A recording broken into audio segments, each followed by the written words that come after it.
आज दुनिया के लोगों को ये मालूम ही नहीं है कि मानव का शरीर मिला क्यों।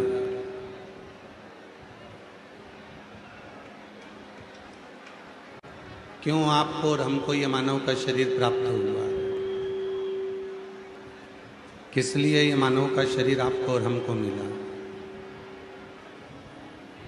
केवल भोजन करा, घर बनाया, परिवार बनाया, कुटुंब बनाया, नाते रिश्ते बनाए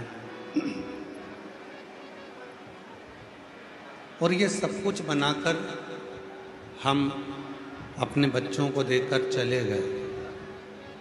देह नहीं है। शिव महापुराण की कथा कहती है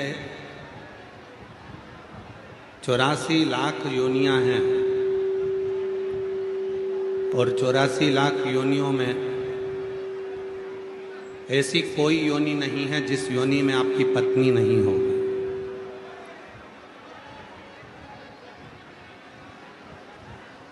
प्रत्येक योनि में आपकी पत्नी भी होगी, प्रत्येक योनि में आपके बच्चे भी होंगे, प्रत्येक योनि में आपको भोजन भी मिलेगा, प्रत्येक योनि में आपके बच्चे भी होंगे, भोजन भी मिलेगा, पीने को जल भी मिलेगा, प्रत्येक योनि में आपको घर भी मिलेगा, परिवार भी मिलेगा, सब कुछ मिलेगा। पर प्रत्येक योनि में सब कुछ मिलेगा, पर प्रत्येक योनि में भगवान शंकर पर जल चढ़ाने के लिए एक लोटा जल आपके हाथ में नहीं। हर योनि में नहीं मिल सकता, प्रत्येक योनि में प्राप्त नहीं होगा।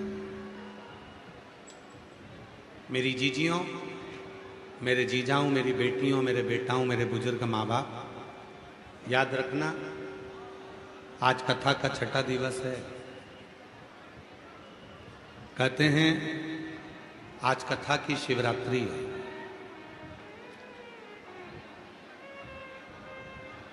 आज जितने शिव भक्त आते हैं बाबा को अपने मन का भाव कहते हैं, प्रार्थना करते हैं, रात्रि विश्राम कर कर सुबह 8 बजे से 11 बजे की कथा सुनकर बाबा को अपने दिल की बात कहकर जाते हैं। भीड़ बहुत ज़्यादा है। हम जानते हैं कि लाखों लाख भक्त यहाँ आए हैं। हो सकता है आसपास में कुछ नए लोग भी बैठेंगे जो बात करेंगे, आप लोगों से चर्चा करेंगे, पर 2.5 घंटे के लिए जब तक कथा चले तब तक अपने पड़ोसियों के भी हाथ जोड़कर कह दो कि तुम थोड़ी देर चुप हो जाओ, मैं बहुत दूर से आई हूँ, मुझे कथा सुन लेने दो। मैं 100, 200, 500 रुपये खर्च कर कर यहाँ पहुँचूँ। हृदय से, दिल से आप अपने शिव से प्रीत को जोड़ो, मन को जोड़ो।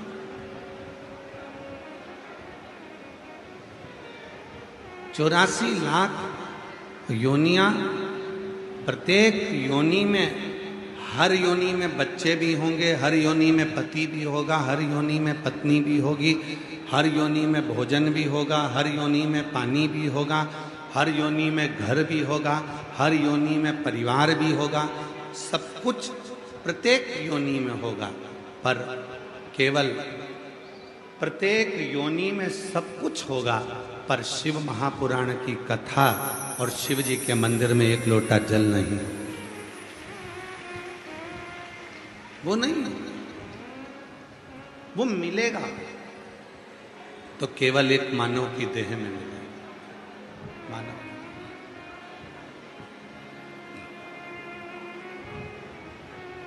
और जो जैसी भावना, सब बोलिए सब, जो जैसी भावना वो वैसा ही बन पाया, नहीं खाली उसे लौटाया, वो मन ही मन हर्षाया और कर दिया माला माल का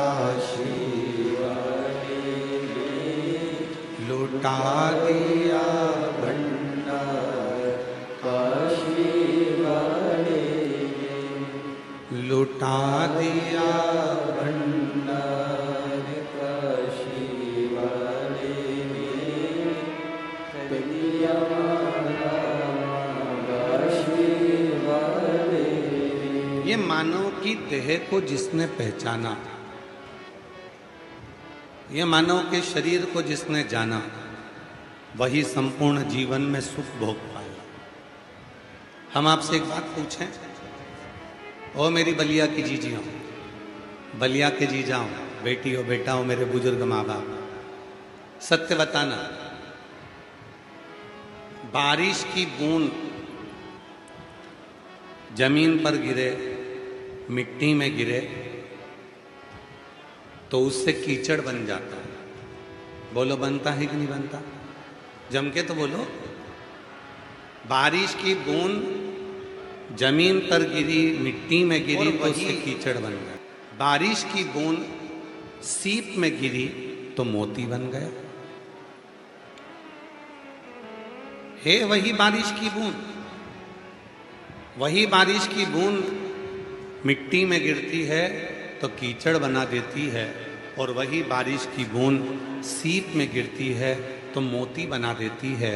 उसी तरह शिव पुराण की कथा कहती है, आपका मन यदि संसार में गिरता है, कहीं आसक्तियों में गिरता है, तो हमारी जिंदगी एक दिन बर्बाद हो जाती है। और वही मन अपना कर्म करते करते परमात्मा में जाकर गिरता है तो वो हमें मोती बना देता है। बोल बम का नारा, सारी समस्या का हल, श्री शिवाय। बारिश की वही बूंद गिरी तो बारिश की बूंद गिरते से ही मिट्टी में कीचड़ बना दी। बारिश की वही बूंद गिरी तो सीप में गिरते से ही मोती बना दी। मोती कब बना? जब वो सीप में गया। आप अपना कर्म करते करते, अपनी मेहनत करते करते, अपनी जागरूकता के साथ में खूब मेहनत करो, खूब परिश्रम करो, और परिश्रम और मेहनत के साथ में शिव जी को एक लोटा जल चढ़ाते रहो, तो एक दिन आप भी मोती बन जाओगे, एक दिन आप भी श्रेष्ठ बन जाओगे और अपने जीवन को सार्थक करोगे।